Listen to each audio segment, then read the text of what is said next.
The kid snaps the skid. Kyle Harrison, 7 shutout innings in Denver. I know the Rockies aren't a good team, but that is not, no matter how good the Rockies are, a place where pitchers go in and pitch 7 shutout innings. Just huge, huge win for the Giants behind the 22-year-old rookie Harrison.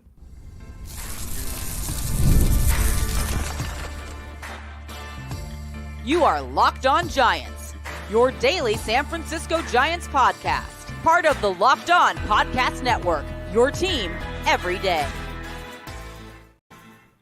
Hello and welcome to Locked On Giants, part of the Locked On Podcast Network, where it's your team every day. My name is Ben Kaspick, and on this show we provide daily episodes Monday through Friday talking about the San Francisco Giants in a way that's data-driven and rational, but also simple, passionate, and accessible to all. I'm a former contributor for the baseball statistics and analysis websites Beyond the Box Score and Rotographs. I've been podcasting about the Giants since way back in 2015. Been hosting this show for over 5 years now, and I'm a lifelong Giants fan. Thank you for making Locked On Giants your first listen every day. We are free and available wherever you get your podcasts, including YouTube. So check us out there if you have not already, and please hit that subscribe, follow button wherever it is that you're following the show. From brakes to exhaust kits and beyond, eBay Motors has over 122 million parts to keep your ride or die alive. With all the parts you need at the prices you want, it's easy to bring home that big win. So keep your ride or die alive at ebaymotors.com. Eligible items only. Exclusions apply. eBay guaranteed fit. Only available to U.S. customers. And coming up on today's show, we are going to get into the Giants getting a much-needed win behind their 22-year-old rookie pitcher, Kyle Harrison, throwing 7 shutout innings in Denver. And I do not care how bad the Rockies are. It doesn't matter. It's Coors Field. Yes, it was very cold there in Denver last night, but nonetheless, I mean, he just went out there and gave them a performance that they absolutely needed and just continued his really strong start to the season. I mean, and again, 22 years old. Kyle Harrison is coming in now with an ERA that is 3.20. Okay, so in 45 innings this year, already he's thrown more innings this year than he did last year. And the ERA 3.20. Expected ERA based on quality of contact and all that is 3.84. Fielding independent pitching 3.81. So maybe a little bit of regression kind of coming, but nonetheless, I mean, you would take those numbers, a high threes ERA from a 22-year-old rookie.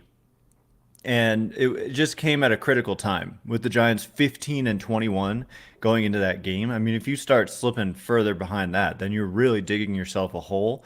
And he started to dig them out of it. Like, let's see how the rest of this series goes. But it's a series where you have the potential to sweep this team. I mean, the Rockies are just one of the worst teams in the league. Doesn't mean that it's easy to go out there and sweep a team, but certainly you can't sweep a team if you don't win the first game of the series. And so, yeah. And, Harrison has gone, let's see, his last outing, let's see. So this is from MLB.com. They say the beyond quality start was desperately needed as the Giants came to Denver with a 1-6 record on their road trip with no starter lasting 6 innings.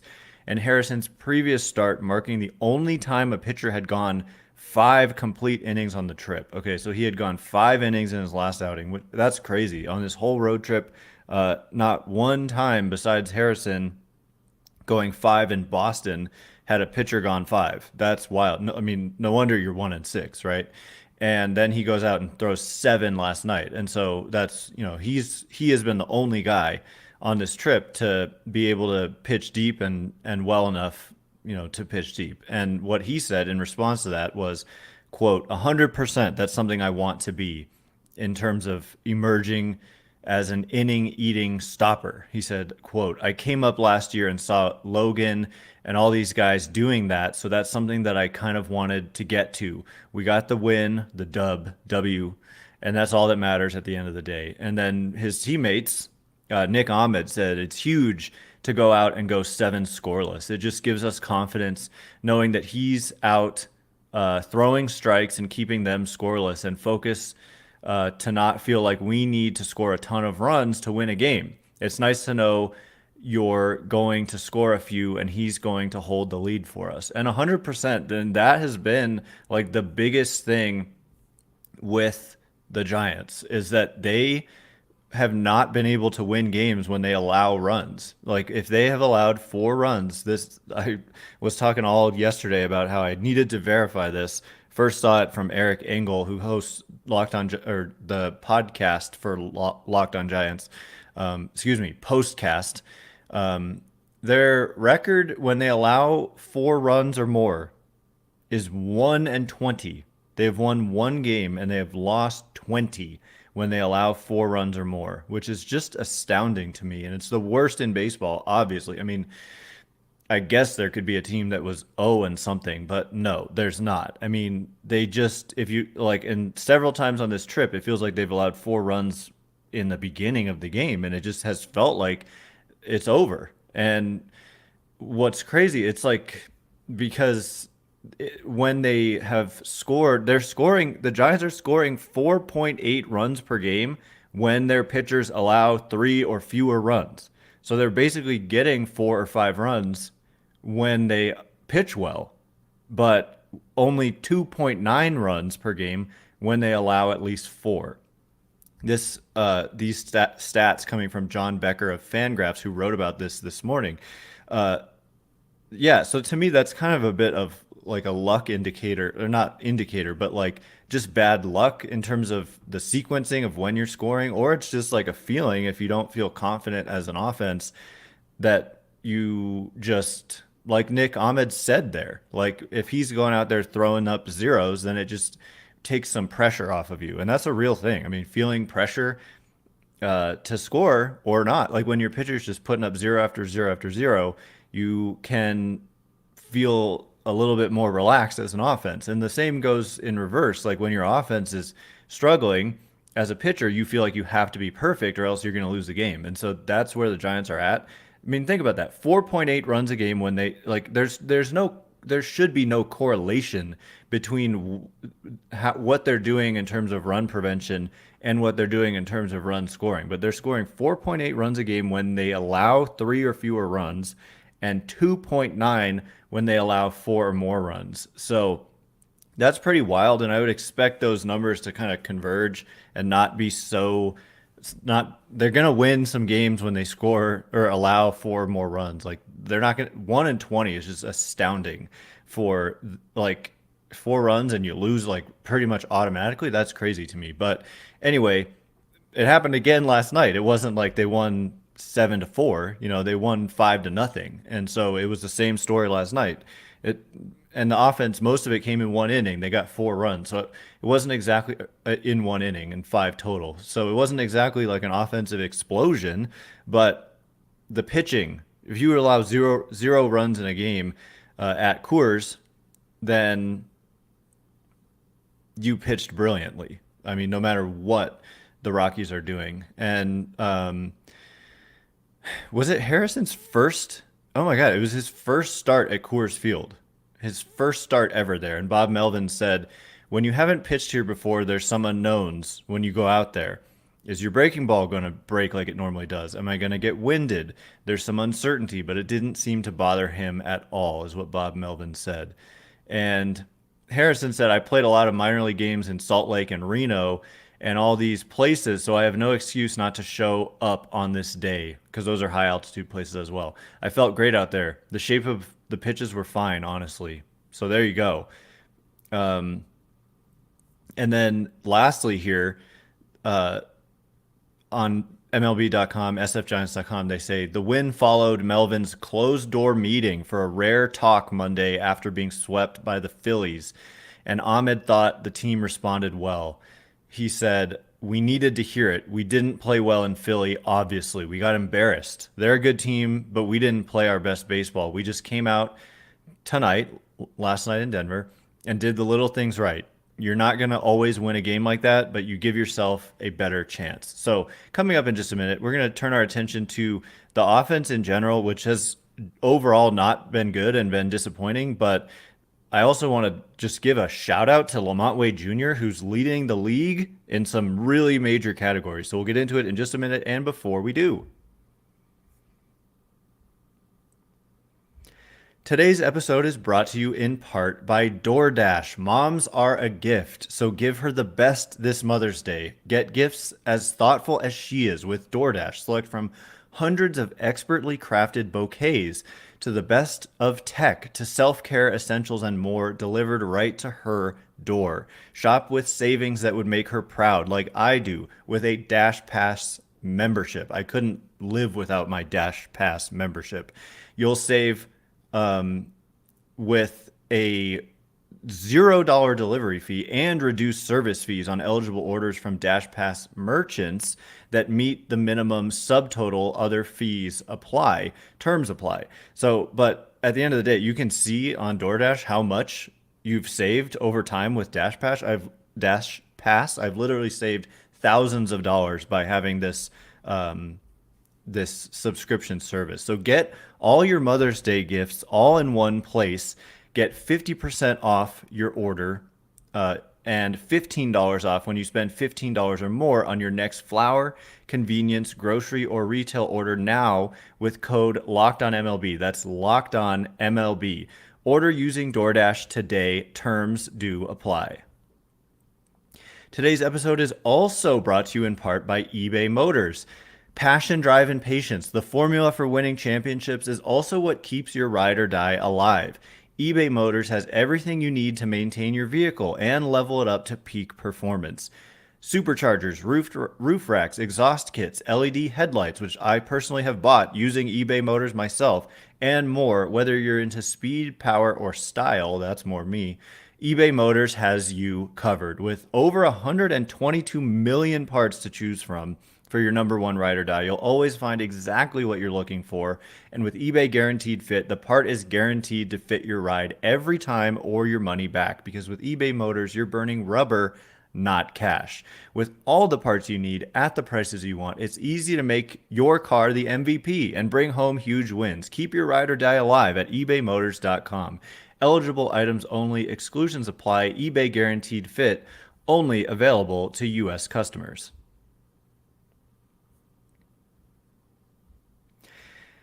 All right. As promised, we are going to get into the offense a little bit, and later on we're going to get into Farhan Zaidi speaking out about the slow start for the Giants, kind of some harsh words from him about the team's performance so far. And I think that it largely is about the team just not performing well. It's not, I wouldn't really blame this on roster construction. Like, they have a roster that even outsiders thought was a strong one, and yet, you know, a 15-21 start is, quote, hugely disappointing. So we'll get to that later as well. Thanks again for making Locked On Giants your first listen every day. Everydayers, tomorrow we're going to be breaking down game 2 of this pivotal series. Like, a sweep would just go such a long way, and so one game at a time. Tonight, Jordan Hicks on the mound. He's been one of the Giants' best pitchers, if not the best. Up against Peter Lambert and his 5.66 ERA. So advantage Giants, but you got to go out there and execute, and they're now 16-21. Just a reminder, you can catch every pitch of the Giants' hometown broadcast with SiriusXM.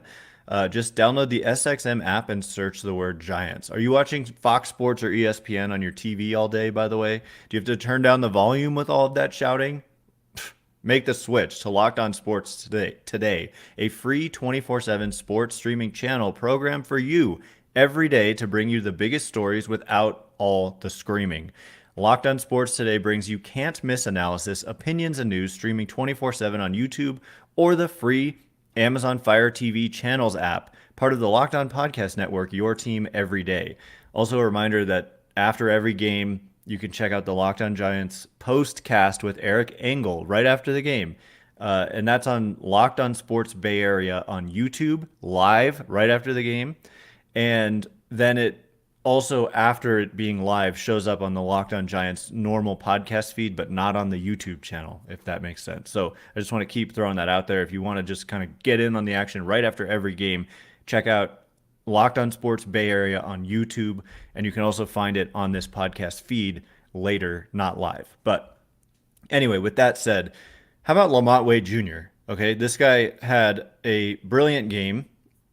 He was on base all but one time. I think he had, 3 walks and a single, and the single was huge. I mean, it came off of tie block. It came in a critical situation that drove in 2 runs with 2 outs against a lefty. And so that was an enormous play in that game. And so, yeah, Wade went 1 for 2 with 3 walks. So a single and 3 walks for Wade. And so he upped his walk rate. I mean, so technically he doesn't qualify. I don't really know quite why there's rules about what makes someone qualify. But did he miss some time? I guess maybe just not always starting against lefties. But if we set the minimum to 100 plate appearances, the number 1 player in terms of walk rate, and this, some people try to make this, or do just maybe accidentally make this more confusing than it needs to be. Walk rate should simply just be, when you step up to the plate, what percentage of the time do you walk? Some people want to just do it like walks divided by at-bats, but it's really walks divided by plate appearances is the better way and the correct way and the official way to look at walk rate. Okay, so Lamont Wade Jr. has walked, in rounding to a full whole number, 21% of his plate appearances this year. So more than 1 out of every 5 times he comes to the plate, he's drawn a walk. And that's just incredible. And it leads the league by a mile. The next closest player, so Wade's at 20.8%. And the next closest player is Bryce Harper at 17.4%. So 3.4 percentage points lower than Wade, who leads the major leagues in this category. So that's incredible. And walking is that's one of the things that stabilizes quickly. And he's just clearly one of the better walk guys in the league. And getting on base is the key to baseball. And somebody on Twitter was saying, yeah, they never score him, so it doesn't matter at all. Well, over the course of time, this will help you score runs. Just because they've had trouble scoring or whatever, doesn't mean if you keep getting on base almost 50% of the time that they're not going to be able to drive you in. I mean, they would be in much worse shape if he wasn't getting on base nearly 50% of the time. So that leads us to on-base percentage, where Wade is leading the major leagues by a mile. Again, minimum 100 plate appearances. So some of these other guys below him have played more, but nonetheless, when he's been on the field, nobody's gotten on base at a higher rate. And 100 plate appearances is not a tiny, tiny sample. We're not talking 30 plate appearances, So Wade's on base percentage is .485. So he literally gets on base almost 50% of the time, all season, 35 games played. Send Wade up to the plate about half the time he gets on. And that's just getting it done in a major way. And the next closest player is 30 points below him, and it's Mookie Betts with a .455 on base percentage. So overall, the numbers suggest Wade has been about 80% above major league average offensively, and the kind of expected numbers are right there in line with the actual numbers. He's running a batting average on balls in play of 500, which is beyond unsustainable, but that doesn't mean that what he's doing is luck. And that's when we look at expected numbers. His actual numbers line up with his expected numbers. It just means he's red hot is what it means. And he will cool off, but he'll also probably hit for more power than he's hit for. His power numbers are down at a level that they aren't normally at. And so I would expect more power out of Wade moving forward. You look at projection systems, they all Zips projects him to be 35% above average. This projection system called the BAT projects 16% above average. This ATC projection system, which uses it, just averages many projection systems, 22% above average. So Wade has just kind of emerged. He had that one down season in 2022, but other than that, 21, 23, and 24 so far. He's just been a good player. Like, yes, mostly a platoon player, but Bob Melvin's given him some more chances against lefties. And as I said, that at bat against Ty Block, that was the biggest hit of the game, was left on left. And Ty Block, other than that, kind of shut the Giants down for the most part. So, yeah, just wanted to give a shout out to Lamont Wade Jr. And despite all that, though, the Giants' offense, like, it's not been great at all. I certainly understand that, but they'd be much worse off if Wade wasn't doing what he's doing. And so, yeah, the Giants check in with a weighted runs created plus of 96. 100 is league average. And so they're overall, like last night, scoring 5 runs. Um, that's kind of like probably an average performance for an offense. 5 runs in Denver is like 3 runs or maybe 3.5 somewhere else. Like it's not some kind of special offensive explosion that they had. It was really the pitching that was the biggest story, and Kyle Harrison and the bullpen. Ryan Walker was nasty. Camilo Duvall, a little bit of command issues, but otherwise nasty, as he did not allow a run and got through that inning. But yeah, overall, the Giants have been below average offensively, but not too much below average, really. 4 percentage points, 4% below average. And that puts them 19th, so close-ish to the middle. 15 would be the middle. And yeah, so it's not like they're the worst. The Rockies, for what it's worth, Giants only 4% below average. Rockies have been 28% below average. And this is a park adjusted number. White Sox have been the worst at 31% below average. So it could be a lot worse. As bad as it's looked at times for the Giants, it's really this weird thing with the pitching and the hitting and how they can't put it together. Like if they're allowing runs, they're not scoring. And if they're scoring runs, they're if they're not allowing runs, they are scoring, which is like, hey, save some of those runs for when you're save some of those runs scored for when you're allowing runs. That's just a weird thing that I would expect to get better. So let's hear what Farhan Zaidi has to say about the start the Giants have had, and also give you an update on the status of Jorge Soler, who has not been playing for several days, and it's reaching a point where they're going to have to make a decision whether or not to put him on the IL. So all of that in just a minute, and before we get into it, today's episode is brought to you in part by Prize Picks. Prize Picks is America's #1 fantasy sports app with more than 3 million members. It's the easiest and most exciting way to get in on the action while you watch your favorite sports and players. You just pick more or less on 2 or more player stats and watch the winnings roll in. Spring training is way in the rearview mirror. Baseball season is officially in full swing, so don't miss your chance to add your favorite players from the Giants or from wherever. For me, I like playing with Giants players with Prize Picks entries, whether it's strikeouts, runs batted in, first inning runs. Take your pick of more or less and add them to your Prize Picks entry today. Prize Picks is the best way to get in on the action in more than 30 states across the country, including the great Golden State of California. So download the app today and use code LOCKEDONMLB for a first deposit match up to $100. Again, download the app today, use code LOCKEDONMLB for a first deposit match up to $100. Pick more, pick less. It's that easy.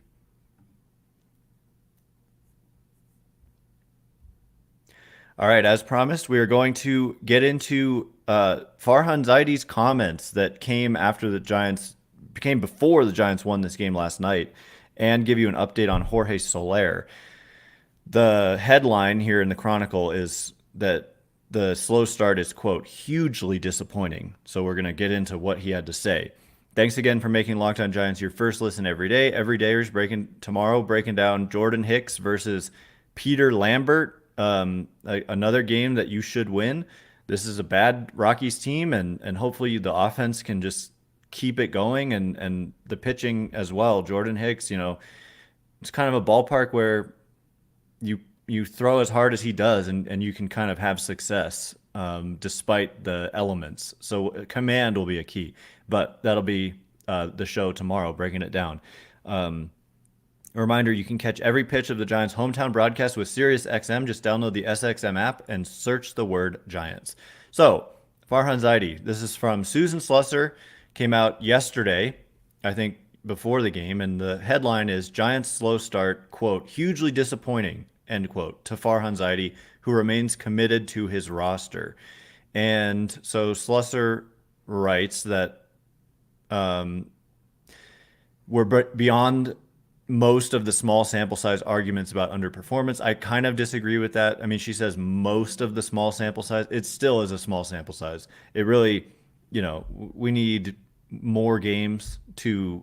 I mean, this team is better than this, and I bet you that Farhan Zaidi is going to say the same thing. And he says he agrees that's the case, and he's every bit as unhappy as the average fan with the Giants' 15-21 record and the struggles of the current road trip. And here's a quote. The start overall has been hugely disappointing because we obviously invested a lot in the team. We had a lot of changes that we expected to show up in our record and on-field performance. Even in spring training, we saw a lot of positives that we expected to carry into the season, and it hasn't happened. We haven't hit our stride. Continuing, he says, when you're the San Francisco Giants and you go on a road trip and you lose 6 out of 7 games, there's going to be frustration and disappointment, as there should be. It's fair to say we put a lot of chips in this year. We spent a lot of money and we signed guys that led to forfeiting draft picks and international pool money, all with the expectations that we will be really good and competitive this year. So I do think there's more at stake, and the expectations are even higher for us than they have been in the last few years when they've been justifiably high as well. So that's a really good point about the draft picks and international pool money, and that's signing guys like Snell and Chapman specifically. And so he's kind of taking a shot at Matt Chapman and kind of saying, hey, get it going, because Chapman, he's had some struggles defensively on this trip that have been really weird. And with the bat, for sure, Matt Chapman hasn't gotten it going. Neither has Jorge Soler. And then Blake Snell was bad and then got hurt. And so, I mean, what can you really do about him getting hurt? But Zaidi continues, he says, all we can ask for is consistent effort and preparation, which I see on a day-to-day basis. I can't criticize the effort or preparation from our players. I think they really care, and it's why you're hearing a lot of frustration from them. I think we just have to grind out the stretch.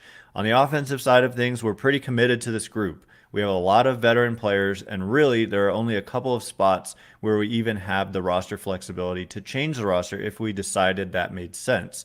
But frankly, we have such a number of guys who just aren't producing the way they would expect, that it's hard to pinpoint any one move as a, panacea? I don't quite know how to pronounce that word.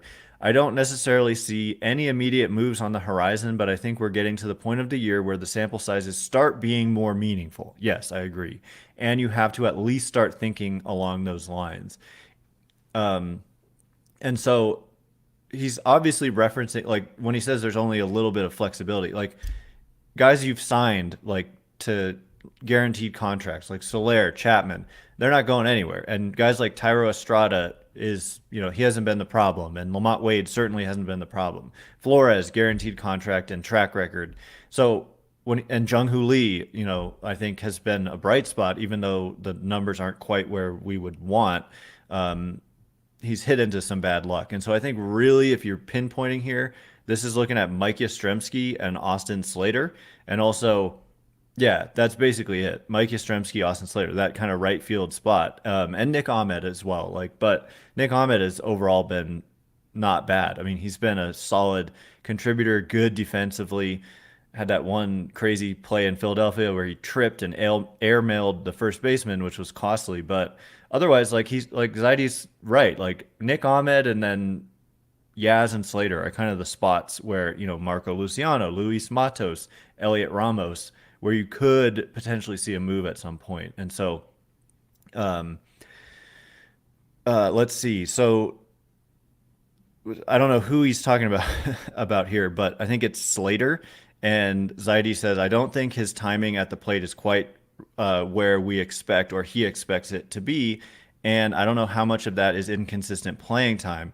He's taking some swings where I've just been genuinely surprised that he swung and missed because he looks really on time, and those are pitches he usually hits. And in general, he's doing a really good job of staying in the strike zone. He's in this platoon role where he's been really successful the last couple of years. When guys have a track record like he does, I think it's important that they feel supported by the organization. When they're in a tough stretch, they don't feel like they're looking over their shoulder. I mean, it's a really hard game to play if you feel like every bad stretch puts your job in jeopardy. He's a really big part of our success and part of what makes our team tough to play against, tough to strategize against. So it's important for us to get him going. And then Zaidi says he's very happy with the hitting coaches, which, I sort of question. I mean, Justin Veely, we've talked ad nauseum about this. So there's a lot more in here. And Zaidi says it comes back to effort and preparation, and it's been really good with players who are struggling. They understand there's a mechanical element and there's a psychological component when you're struggling, and I think they are really thoughtful in how they're trying to support our guys, the coaches, and I think our players have a lot of confidence in them. So that's important, that the players have confidence in them. So there's a lot more in here, but I just wanted to get to some of those things about the offense. He also speaks on Blake Snell and losing catchers. So we'll maybe continue to read from this tomorrow. But I just wanted to give one last update on Jorge Soler. Bob Melvin said today is a decision day on whether or not we think he can play soon or we have to put him on the IL. The one thing is, like, getting Wilmer Flores consistent playing time is not a bad thing at all. And that's kind of been the result of the Soler injury. And so this is not the hugest of deals, although you'd like to get that light tower power in the lineup and get him going for sure. But on the flip side, you're getting to get more playing time for Wilmer Flores, who I think will eventually come out of the funk that he's been in, again, based on track record. So that is all the time we have for today. Thanks again for making Locked On Giants your first listen every day. Everydayers tomorrow, Jordan Hicks versus Peter Lambert. Adam Lambert, wasn't he an American Idol singer? Anyway, Locked On has launched the first ever national sports 24/7 streaming channel on YouTube, and now it's also available on Amazon Fire TV in the free Fire TV channels app. Locked On Sports Today is here for you 24/7, covering the top sports stories of the day with the local experts of Locked On, plus our national shows covering every league. Find Locked On Sports Today now available on the free Fire TV channels app. Once again, my name is Ben Kaspick. Check me out on Twitter at Ben Kaspick, Kaspick. If you like this show, please consider rating it or leaving a review. 5 stars would help us out a lot. So thank you so much. And thanks to everyone who's done so already. Can't wait to be with you again tomorrow. Hopefully the Giants can get a win streak here, winning 2 in a row in Denver, and then go for a sweep. We'll see, one day at a time. So thanks again for listening. You are now Locked On Giants.